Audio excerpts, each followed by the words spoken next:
ಶ್ರೀ ಗಣಪತಿ ಶಾರದಾ ಗುರುಭ್ಯೋ ನಮಃ.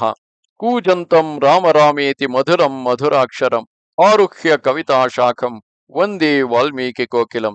ಶ್ರೋತೃಗಳಿಗೆ ಶ್ರೀ ಚಾಮರಾಜೋಕ್ತಿ ವಿಲಾಸವೆಂಬ ಕನ್ನಡ ರಾಮಾಯಣದ ಉತ್ತರ ಕಾಂಡದಲ್ಲಿ ಲಕ್ಷ್ಮಣನು ಸೀತಾದೇವಿಯನ್ನು ಗಂಗಾ ತೀರಕ್ಕೆ ಕೊಂಡು ಹೋದದ್ದು ಎಂಬ 46ನೆಯ ಅಧ್ಯಾಯಕ್ಕೆ ಸ್ವಾಗತ.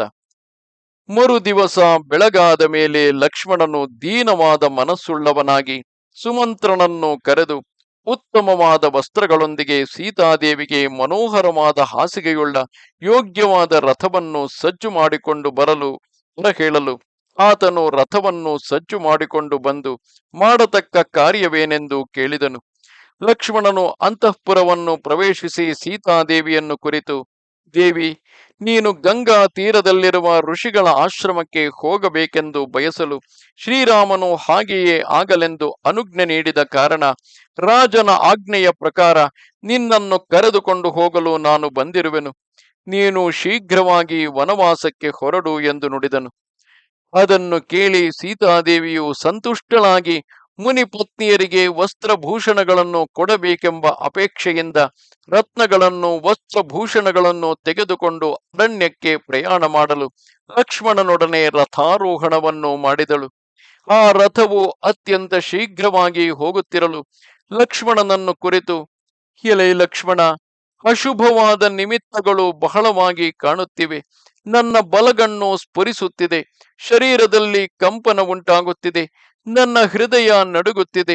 ಮುನಿಗಳ ಆಶ್ರಮಕ್ಕೆ ಹೋಗುವ ಸಂತೋಷವಿದ್ದರೂ ಭಯವು ತೋರುತ್ತಿದೆ. ಸಕಲ ಭೂಮಂಡಲವು ಶೂನ್ಯವಾಗಿ ಕಾಣುತ್ತಿದೆ.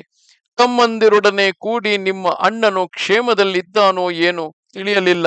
ನಮ್ಮ ಅತ್ತೆಯರೆಲ್ಲರೂ ಕ್ಷೇಮದಲ್ಲಿದ್ದಾರೆಯೇ? ಪಟ್ಟಣದಲ್ಲಿಯೂ ಗ್ರಾಮಗಳಲ್ಲಿಯೂ ಇರುವ ಜನಗಳು ಕ್ಷೇಮವೇ ಎಂದು ನುಡಿಯುತ್ತಾ ಕೈ ಮುಗಿದುಕೊಂಡು ಸಕಲ ದೇವತೆಗಳನ್ನು ಎಲ್ಲರ ಕ್ಷೇಮಾರ್ಥವಾಗಿ ಯಾಚಿಸುತ್ತಿದ್ದಳು. ಲಕ್ಷ್ಮಣನು ಕೈ ಮುಗಿದುಕೊಂಡು ಎಲ್ಲವೂ ಶುಭವೆಂದು ತಾತ್ಕಾಲಿಕವಾಗಿ ಸಮಾಧಾನವನ್ನು ಹೇಳಿದನು. ಅನಂತರ ಗೋಮತಿ ನದಿ ತೀರವನ್ನು ಸೇರಿ ಅಲ್ಲಿದ್ದ ಋಷ್ಯಾಶ್ರಮದಲ್ಲಿ ಆ ರಾತ್ರಿ ಉಳಿದು ಮಾರನೆಯ ದಿವಸ ಸುಮಂತ್ರನನ್ನು ಕುರಿತು, ರಥವನ್ನು ಸಜ್ಜು ಮಾಡಿ ಶೀಘ್ರದಲ್ಲಿ ಗಂಗಾ ತೀರಕ್ಕೆ ನಡೆಯಿಸು. ಪೂರ್ವದಲ್ಲಿ ಕೈಲಾಸ ಪರ್ವತದಲ್ಲಿ ಶಿವನು ಗಂಗೆಯನ್ನು ಹೇಗೆ ಧರಿಸಿದನು ಹಾಗೆ ನಾನು ಈ ದಿವಸ ಆ ನದಿ ತೀರ್ಥವನ್ನು ನನ್ನ ಶಿರಸ್ಸಿನಲ್ಲಿ ಕೃತಾಂಜಲಿಯಾಗಿ ಧರಿಸುವೆನು ಎಂದು ನುಡಿದನು.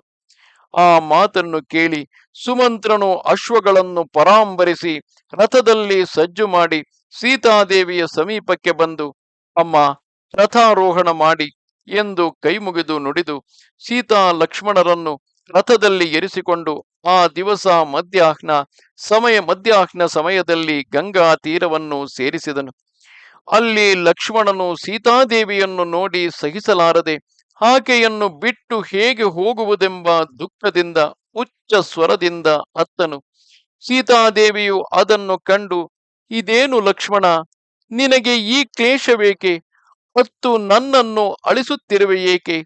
ಜಾಹ್ನವೀನ್ ತೀರವನ್ನು ಬಹುಕಾಲದಿಂದ ಅಪೇಕ್ಷಿಸುತ್ತಿದ್ದ ನನ್ನ ಮನೋರಥವು ಸಿದ್ಧಿಯಾಗಿ ನಾನು ಸಂತೋಷ ಪಡುವ ಸಮಯದಲ್ಲಿ ನನಗೆ ವಿಷಾದವನ್ನು ಉಂಟು ಮಾಡುತ್ತಿದ್ದೀಯಲ್ಲ.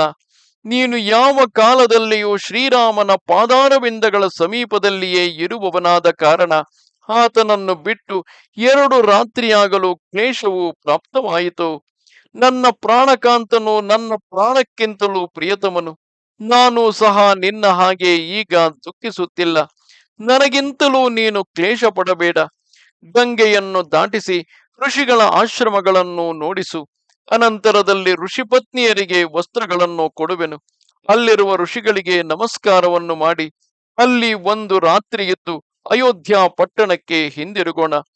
ಎಂದಾವರೆಯಂತೆ ಕಣ್ಗಳುಳ್ಳ ವಿಶಾಲ ಎದೆಯ ಚಿತ್ತಾಕರ್ಷಕನಾದ ರಾಮನನ್ನು ಕಾಣಬೇಕೆಂದು ನನ್ನ ಮನಸ್ಸು ತವಕ ಪಡುತ್ತಿದೆ ಎಂದು ನುಡಿದಳು.